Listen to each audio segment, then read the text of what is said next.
There are two types of politicians in the American Congress: those who tell the truth and those who defend lies. That day, Jasmine Crockett gave Jim Jordan a chance to choose which side he was on. Jordan's choice shocked everyone. The House Judiciary Committee had become Jim Jordan's personal theater for over a decade. As the ranking Republican member and later chairman, he had perfected the art of political combat, interrupting witnesses, deflecting uncomfortable questions, and turning every hearing into a platform for conservative talking points.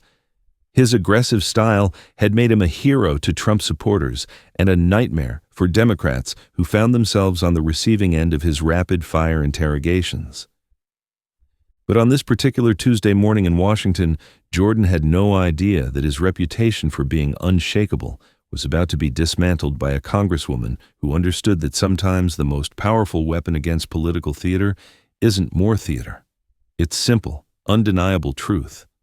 Congresswoman Jasmine Crockett had spent the weekend preparing for what she knew would be a pivotal moment in American politics.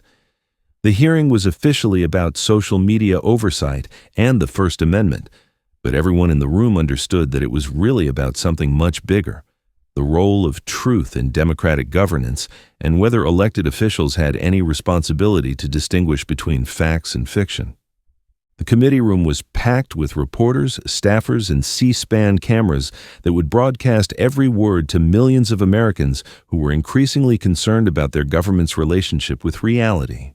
Outside the Capitol building, the country was grappling with the aftermath of conspiracy theories that had led to violence, election denial that had undermined democratic institutions, and international relationships strained by officials who seemed unable to acknowledge basic facts about global events.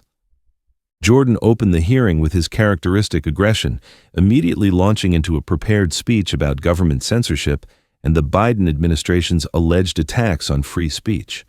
His voice carried that familiar blend of outrage and certainty that had made him a fixture on conservative media.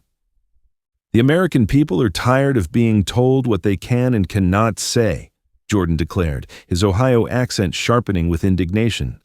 "They're tired of so-called fact-checkers deciding what counts as truth. They're tired of social media companies acting as arms of the Democratic Party, silencing conservative voices and protecting liberal politicians from legitimate criticism." It was classic Jordan: broad accusations, emotional language, and a narrative that positioned him and his allies as victims of a vast conspiracy to suppress their voices. The conservative members of the committee nodded approvingly, while Democratic members prepared for another day of deflection and political theater. But Jasmine had not come to engage in theater. She had come with a different strategy entirely. As Jordan continued his opening statement, painting himself as a defender of constitutional principles and free speech, Jasmine was quietly reviewing the notes she had prepared. Unlike many congressional hearings where members simply delivered prepared talking points, she had spent days thinking about how to cut through the political noise and focus on fundamental questions about truth, responsibility, and the role of elected officials in a democracy. Furthermore, Jordan continued, we've seen unprecedented coordination between the federal government and big tech to suppress information that contradicts the preferred narrative of the current administration. Whether it's questions about COVID origins, concerns about election integrity, or discussions of international conflicts, this administration has consistently worked to silence dissenting voices. The irony was not lost on anyone paying close attention.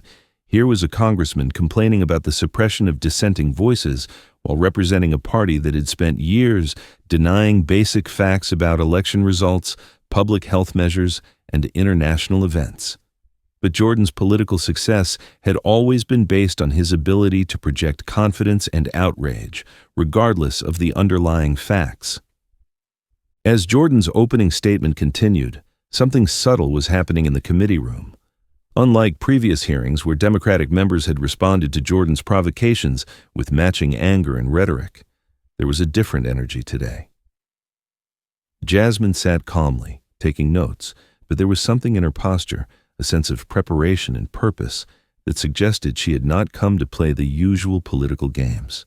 The First Amendment, Jordan declared, reaching his crescendo, is not a suggestion. It's not a guideline that can be ignored when it becomes inconvenient for those in power. It's the foundation of our democracy, and any attempt to undermine it is an attack on the American people themselves.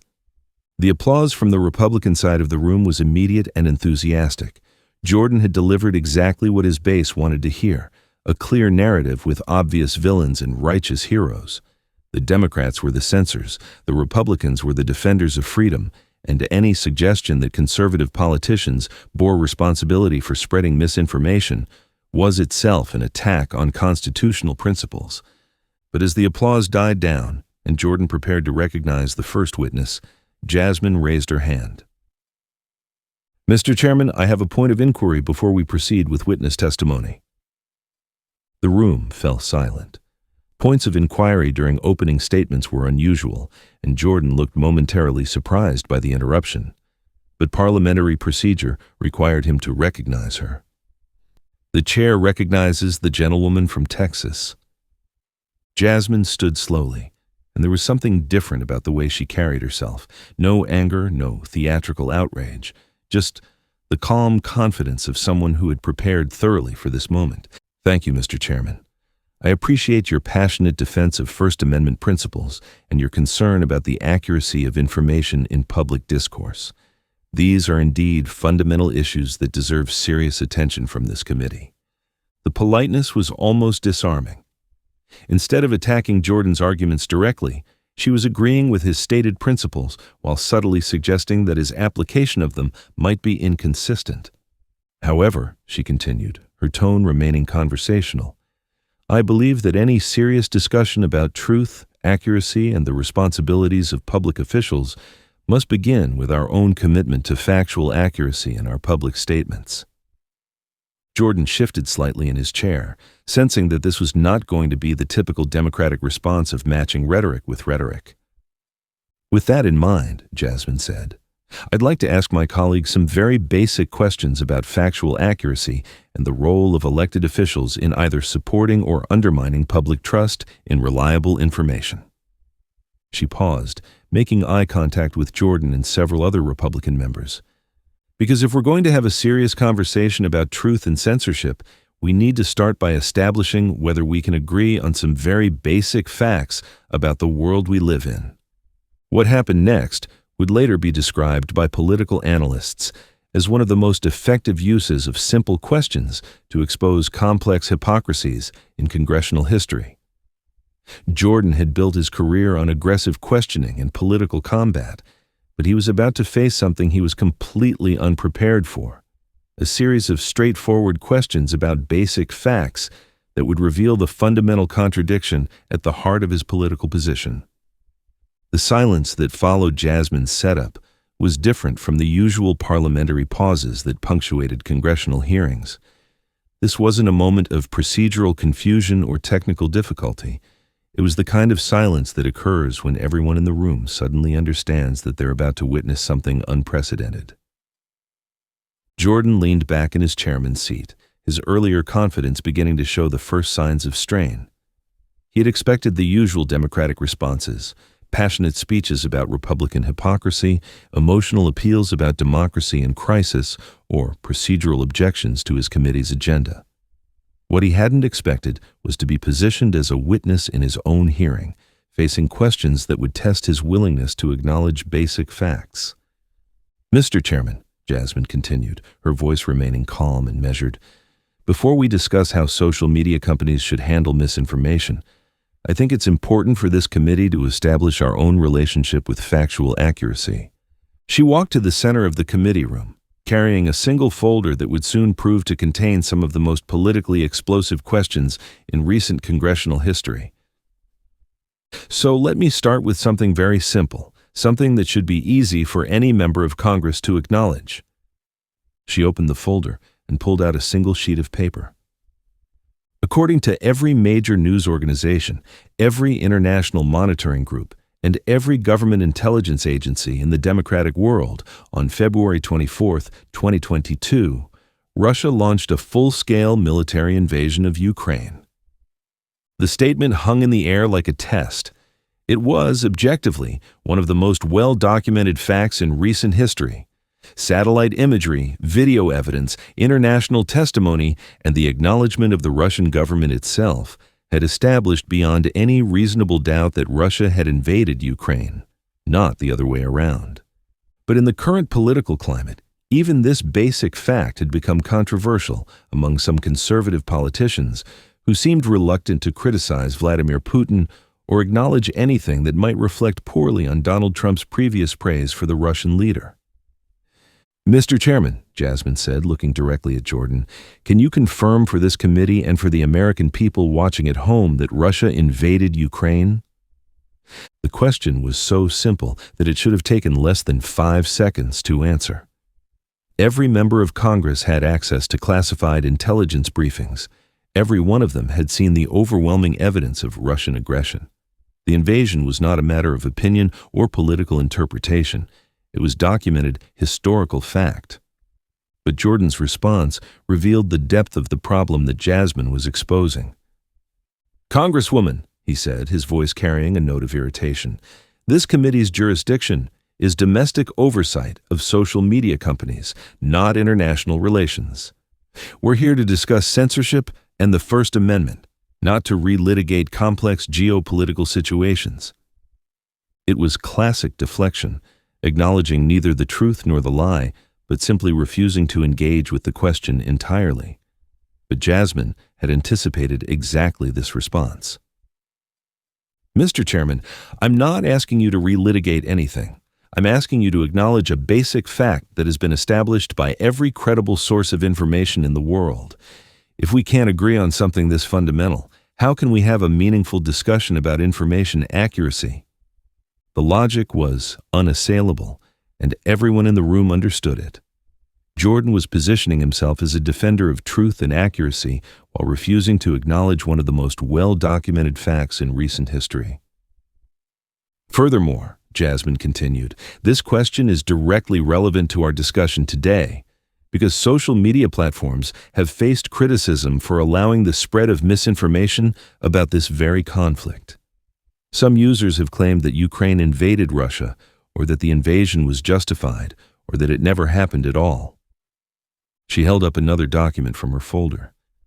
"If this committee is going to make recommendations about how platforms should handle misinformation, don't we have an obligation to first establish what constitutes accurate information?" The committee room was now completely silent. Republican members were looking uncomfortable, clearly understanding that they were being forced to choose between acknowledging a basic fact about Russian aggression or appearing to endorse Putin's version of events. Jordan tried a different approach. "Congresswoman, I think we can all agree that the situation in Eastern Europe is complex and that there are multiple perspectives on how these conflicts develop. Our focus today should be on protecting American citizens' right to free speech, not on taking sides in international disputes." But Jasmine wasn't going to let him escape into vague generalities. "Mr. Chairman, this isn't about taking sides. This isn't about perspectives or opinions. This is about whether Russia invaded Ukraine on February 24th, 2022. It's a yes or no question based on documented historical fact." She walked closer to the witness table, her voice carrying a new note of urgency. "And it matters because the same social media platforms you're criticizing for fact-checking have had to deal with massive disinformation campaigns about this invasion. Russian bots and propaganda accounts have spread false information, claiming that Ukraine started the war, that the invasion was justified, or that the documented evidence of Russian war crimes is fabricated." The political trap was now fully visible to everyone in the room. Jordan was complaining about social media censorship while refusing to acknowledge the very facts that made such moderation necessary. He was positioning himself as a defender of truth while avoiding the simplest possible truth test. But Jasmine saved her most powerful moment for last.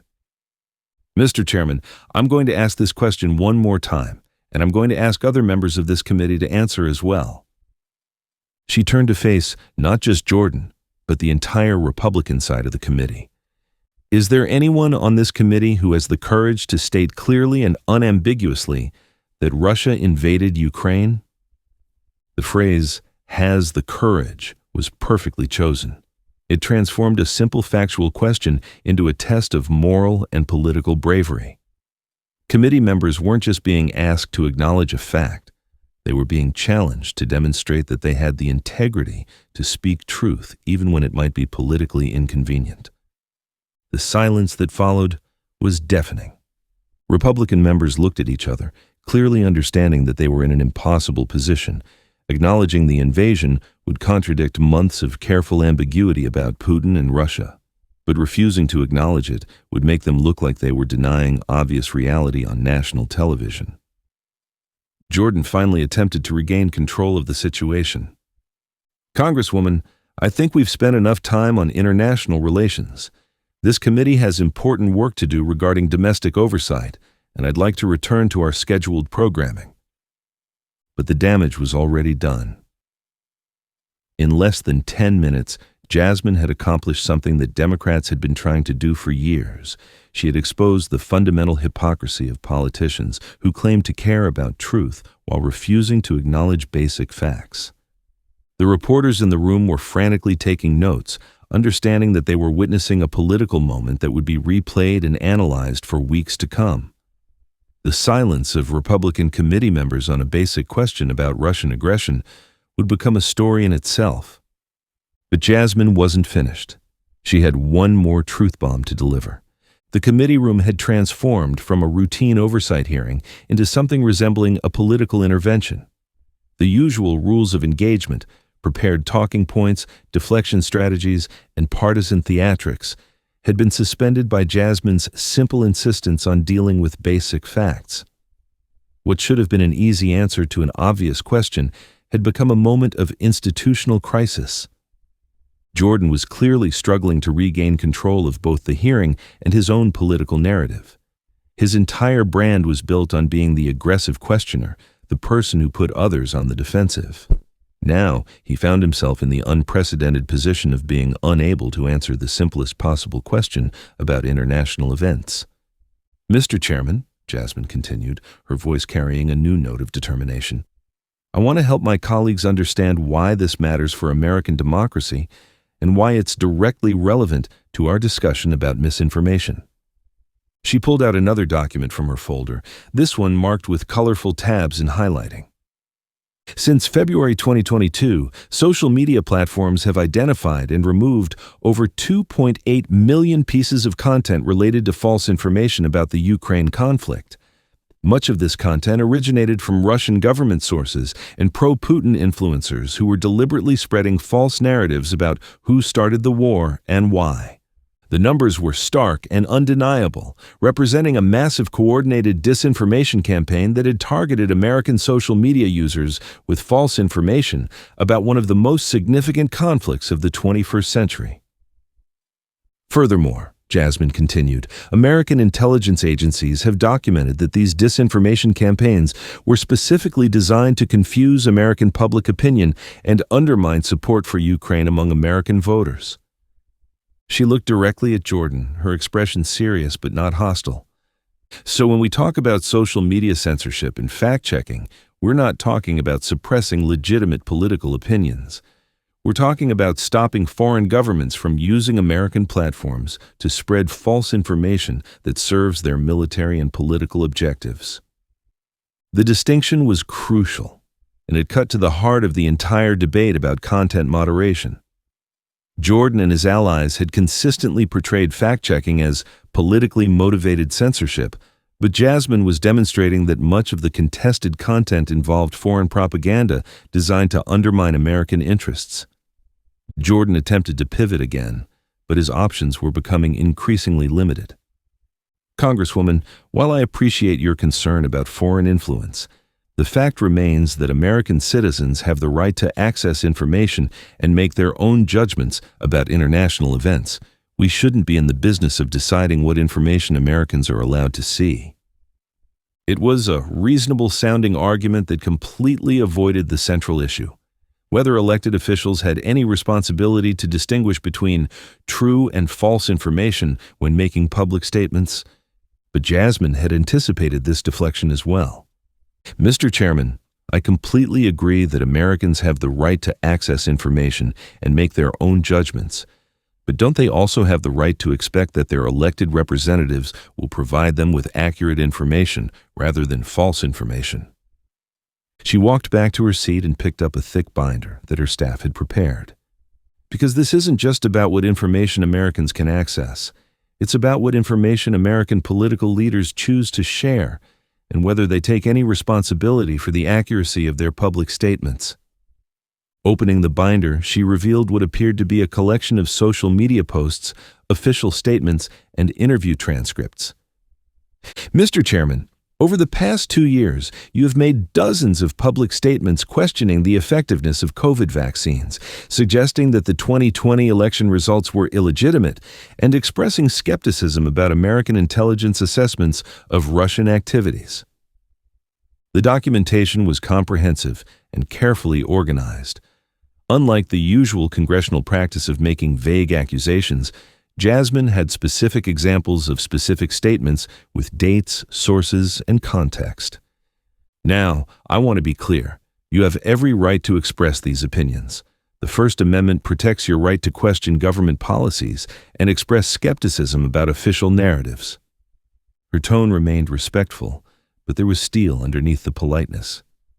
But what I'm asking today is whether you recognize any difference between expressing skepticism about government policies and making factual claims that contradict overwhelming scientific and intelligence evidence. It was a sophisticated distinction that went to the heart of democratic governance. Criticism and skepticism were essential parts of a healthy democracy. But what happened when elected officials moved beyond criticism into the active promotion of false information? For example, Jasmine continued, flipping to a specific page in her binder. In a Fox News interview last month, you stated that many experts believe the COVID vaccines caused more deaths than they prevented. But according to every major medical organization, every public health agency, and every peer-reviewed scientific study, COVID vaccines saved millions of lives worldwide. The quote was devastating because it was both verifiable and clearly false. Unlike vague political opinions or policy disagreements, this was a specific factual claim that contradicted overwhelming scientific evidence. Similarly, she continued, you have repeatedly suggested that the 2020 election results were questionable, despite the fact that over 60 court cases, multiple recounts and investigations by Republican election officials confirmed the accuracy of the results. Jordan was now visibly uncomfortable, realizing that he was facing a level of preparation and documentation that he rarely encountered in congressional hearings. His usual tactics of deflection and attack were ineffective against someone who had simply compiled his own public statements and compared them to established facts. But Jasmine's most devastating moment was yet to come. Mr. Chairman, I want to return to the question about Russia and Ukraine, because I think it illustrates something important about the responsibility of elected officials in a democracy. She closed the binder and looked directly at the cameras that were broadcasting the hearing live to millions of Americans. When social media platforms fact-check false information about the Ukraine conflict, they're not censoring legitimate political opinions. They're trying to prevent foreign governments from using American platforms to spread false information that serves their military objectives. The logic was clear and powerful. Content moderation wasn't about suppressing conservative voices. It was about preventing America's enemies from weaponizing American media platforms. But when American elected officials refuse to acknowledge basic facts about international conflicts, they're essentially doing Putin's work for him. They're creating confusion and doubt about well-documented events, which serves Russian propaganda objectives. It was a direct accusation that Jordan and his colleagues were, whether intentionally or not, serving Russian interests by refusing to acknowledge Russian aggression. The committee room erupted in protests from Republican members, but Jasmine calmly continued. This is why the question about Russia invading Ukraine matters so much. It's not about foreign policy or international relations. It's about whether American elected officials are committed to truth or whether they're willing to sacrifice factual accuracy for political convenience. She paused, letting the weight of her words settle throughout the room. And if we can't trust our own elected officials to acknowledge basic facts about the world, how can we expect American citizens to distinguish between true and false information in their own media consumption? The argument was devastating in its simplicity. Jordan had spent the morning complaining about misinformation and fact-checking while demonstrating exactly why both were necessary. Because even elected officials seemed unable or unwilling to maintain basic standards of factual accuracy. The hearing had been completely transformed. What began as Jordan's platform to attack social media companies had become an indictment of the entire Republican approach to truth and factual accuracy in public discourse. But Jasmine had one final truth bomb to deliver, one that would leave Jordan and his allies completely speechless. The transformation of the hearing from political theater into a genuine confrontation with truth had left the committee room in a state of suspended tension. Republican members were huddled in whispered conversations with their staff, clearly unprepared for the systematic way Jasmine had dismantled their talking points, not with competing rhetoric, but with simple questions about basic facts. Jordan, meanwhile, was trapped in a position that his years of political combat had never prepared him for. He couldn't answer Jasmine's questions without contradicting months of careful ambiguity and conspiracy theory promotion. But he couldn't deflect indefinitely without appearing to endorse obvious falsehoods on national television. "Mr. Chairman," Jasmine said, standing once more and walking to the center of the committee room, "I want to give you and your colleagues one final opportunity to demonstrate that this committee is committed to factual accuracy in its oversight responsibilities." Her voice carried a note of finality that made it clear this was the climactic moment of the entire confrontation. "I'm going to ask a series of very simple questions, questions that any informed citizen should be able to answer based on widely available, thoroughly documented information." She pulled out a single sheet of paper with what appeared to be a short list of questions. "These aren't trick questions. They're not matters of opinion or political interpretation. They're basic facts about recent events that have shaped American politics and international relations." The committee room fell completely silent as members and observers understood that they were about to witness something unprecedented in congressional history, a sitting congressman being given a simple fact test on live television. "Question 1, Jasmine announced, her voice clear and steady. "Did Russia invade Ukraine on February 24, 2022? The silence that followed was devastating. Every person in the room knew the answer. Every intelligence briefing, every news report, every international organization had confirmed the same basic fact. But none of the Republican committee members were willing to say it out loud. Question 2. Did COVID vaccines save lives and reduce hospitalizations compared to unvaccinated populations? Again, silence. The scientific evidence was overwhelming and had been confirmed by health agencies around the world, but acknowledging it would contradict months of vaccine skepticism. Question 3. Was the 2020 presidential election conducted fairly with accurate results confirmed by courts, recounts, and election officials from both parties? The third silence was perhaps the most damning of all. The question went to the heart of American democracy itself, and the inability of elected officials to acknowledge basic facts about their own electoral system revealed the depth of the crisis Jasmine was exposing. Question 4.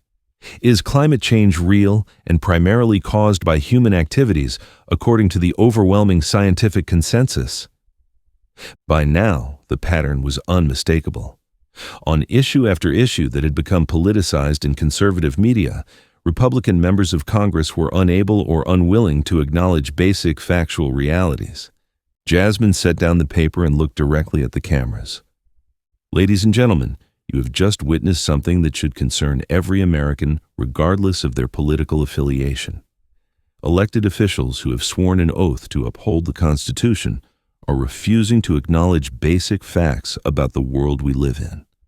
Her voice carried a gravity that transformed the moment from political theater into something approaching a constitutional crisis. This isn't about Republican or Democratic talking points. This isn't about conservative or liberal policies. This is about whether our democratic system can function when elected officials abandon their responsibility to distinguish between truth and falsehood. She began walking slowly around the committee room, addressing not just her colleagues but the millions of Americans watching on television. When we talk about misinformation and social media, we're really talking about the breakdown of shared factual understanding that makes democratic debate possible. You can't have meaningful political discussions when people can't agree on basic facts about reality. The argument was both simple and profound. Democracy required disagreement and debate, but it also required a shared foundation of factual understanding that allowed people to argue about solutions rather than arguing about whether problems existed at all. And when elected officials contribute to this breakdown by refusing to acknowledge obvious facts, they're not just failing in their duties to their constituents, they're undermining the entire basis of democratic governance. Jordan finally attempted to respond, but his voice lacked its earlier confidence. Congresswoman, I think you're oversimplifying complex issues and trying to score political points rather than engaging in serious oversight of social media companies. But Jasmine was ready for this final deflection. Mr. Chairman, there's nothing complex about the question of whether Russia invaded Ukraine. There's nothing political about acknowledging that vaccines save lives. There's nothing oversimplified about expecting elected officials to base their public statements on factual evidence rather than conspiracy theories. She returned to her seat and pulled out one final document. And there's nothing partisan about expecting members of Congress to uphold their oath to defend the Constitution, which includes defending the democratic processes that the Constitution establishes. The document she held up was the oath of office that every member of Congress takes when they're sworn in. We all swore to support and defend the Constitution of the United States against all enemies, foreign and domestic. But how can we defend democratic institutions when we refuse to acknowledge the basic facts that make democratic debate possible? It was a devastating conclusion that connected every thread of her argument. The refusal to acknowledge basic facts wasn't just a political strategy. It was a fundamental betrayal of the oath that every member of Congress had taken. Mr. Chairman, this committee has important work to do. But that work cannot be accomplished if we're not committed to distinguishing between true and false information in our own statements and decisions. She stood up, gathering her materials with the calm efficiency of someone who had accomplished exactly what she had set out to do. I hope my colleagues will reflect on the questions I've asked today and consider whether their commitment to political messaging is worth the damage they're doing to American democracy and international credibility. The hearing concluded shortly afterward, but the real impact was just beginning. Within hours, video clips of Republican members' silence on basic factual questions were being shared across social media platforms. News organizations led their evening broadcasts with the story of elected officials who couldn't acknowledge that Russia had invaded Ukraine. Political analysts called it a masterclass in how to expose hypocrisy without engaging in personal attacks. Foreign policy experts noted that America's allies were watching American politicians refuse to acknowledge Russian aggression with growing alarm. Constitutional scholars warned that democracy couldn't survive when elected officials abandoned their responsibility to maintain basic factual standards. But perhaps the most significant response came from ordinary Americans who watched the hearing and understood that they had witnessed something unprecedented. A moment when the crisis of truth in American politics was exposed with perfect clarity. Jordan's political brand, built on aggressive questioning and confident assertions, had been severely damaged by his inability to answer the simplest possible questions about basic facts. More importantly, the entire Republican strategy of deflection and conspiracy theory promotion had been revealed as fundamentally incompatible with democratic governance. The hearing became required viewing in political science courses across the country, studied as an example of how democratic institutions could be strengthened by insisting on factual accuracy even when it was politically inconvenient. And for Jasmine Crockett, it established her as a new kind of political figure, someone who understood that the most revolutionary act in modern politics might simply be telling the truth and expecting others to do the same. What happened in that committee room didn't end when the cameras stopped rolling. The confrontation between Jasmine Crockett and Jim Jordan created ripple effects that spread far beyond the marble halls of Congress, touching everything from international diplomacy to classroom discussions about the nature of democratic discourse. In the hours immediately following the hearing, something unprecedented occurred in the modern media landscape. Instead of the usual partisan spin and competing narratives, news organizations across the political spectrum found themselves reporting on something that couldn't be spun: the documented silence of elected officials when asked to acknowledge basic facts. Conservative media outlets, typically quick to defend Republican committee members, struggled to explain why their allies couldn't answer simple questions about well-documented international events. Fox News ran segments that focused on Jasmine's aggressive questioning tactics rather than addressing the substance of what she had asked.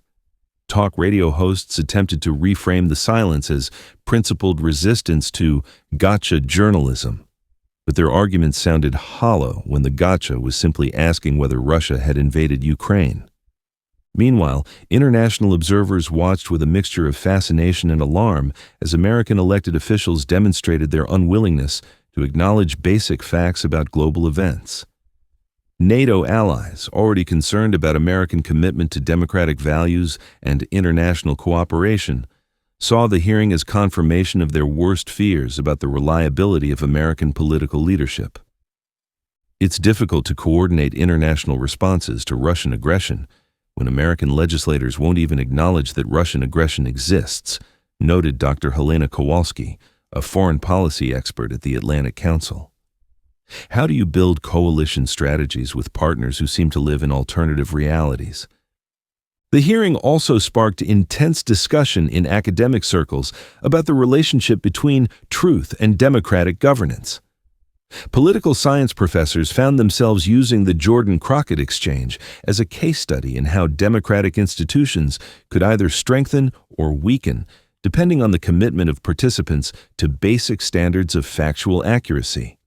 At Georgetown University, Professor Michael Chen incorporated the hearing into his course on democratic theory, asking students to analyze what happens when elected officials abandon their epistemic responsibilities, their obligation to base public statements on the best available evidence rather than political convenience. The Crockett questions weren't just about specific policy issues, Chen explained to his students. They were about whether democratic debate is possible when participants can't agree on basic facts about reality. You can have legitimate disagreements about how to respond to Russian aggression, but you can't have meaningful policy discussions if you can't acknowledge that the aggression exists. The hearing also revealed the sophisticated preparation that had gone into Jasmine's strategy. Sources close to her office later revealed that she had spent weeks consulting with constitutional scholars, foreign policy experts, and even psychologists who specialized in political communication to develop an approach that would expose hypocrisy without appearing partisan or aggressive. Congresswoman Crockett understood that traditional political combat wouldn't work, explained Dr. Sarah Martinez, a communications specialist who had advised the Crockett team. Matching Jordan's aggression with more aggression would have just created another partisan food fight. Instead, she chose to use the most powerful weapon available in democratic discourse: simple, verifiable truth. The preparation involved extensive research into the psychology of political deflection and the development of questions that would be impossible to dodge without appearing to endorse obvious falsehoods. The team had studied Jordan's previous hearing performances, identifying his standard deflection techniques and preparing follow-up questions that would close off escape routes. We knew he would try to change the subject, claim the questions were irrelevant, or attempt to turn the tables, Martinez continued. So we developed a sequence of questions that would make those tactics look evasive rather than authoritative. Perhaps most importantly, the hearing demonstrated the power of preparation over performance in political discourse. While Jordan had relied on his reputation and standard talking points, Jasmine had done the unglamorous work of research, fact-checking, and strategic planning that effective oversight actually required.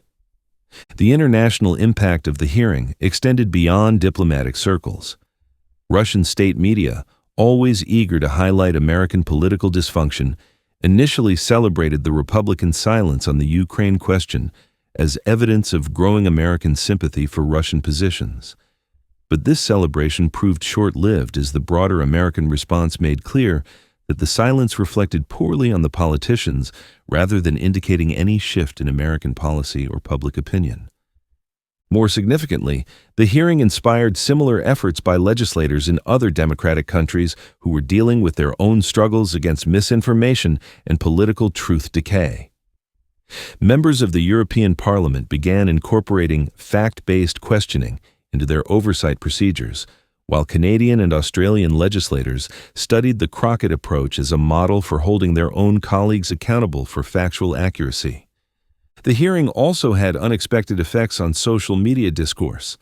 Instead of the usual partisan battles over interpretation and meaning, millions of Americans found themselves discussing fundamental questions about the role of truth in democratic governance. The phrase "basic facts" became a viral meme, with citizens using it to challenge false claims in their own communities and online discussions. Most importantly, it showed that truth itself could be a form of political power, perhaps the most important form in a democratic system that depended on informed citizenship and honest debate to function effectively. The questions Jasmine Crockett asked that day weren't complicated, but they revealed something deeply troubling about American politics: elected officials who can't or won't acknowledge basic facts about the world we live in. These weren't matters of opinion or policy preference. They were simple, documented realities that any informed citizen should be able to confirm. But this crisis of truth isn't limited to congressional hearings. Every day, misinformation spreads through social media, conspiracy theories shape policy decisions, and basic facts become partisan talking points. The tools for verification exist: credible news sources, scientific institutions, international monitoring organizations, but they only work when people are willing to use them. What other basic facts are being denied by people in power? What other simple questions would expose the gap between political messaging and reality? The responsibility for maintaining democratic truth-telling doesn't belong only to elected officials. It belongs to every citizen who demands factual accuracy from their representatives. Subscribe to stay informed about the moments when truth confronts power in American politics. Hit that notification bell so you never miss the instances when simple questions reveal complex hypocrisies. And let us know in the comments, what basic facts do you think every elected official should be willing to acknowledge? Because when politicians know that citizens are watching and fact-checking, democracy works better for everyone.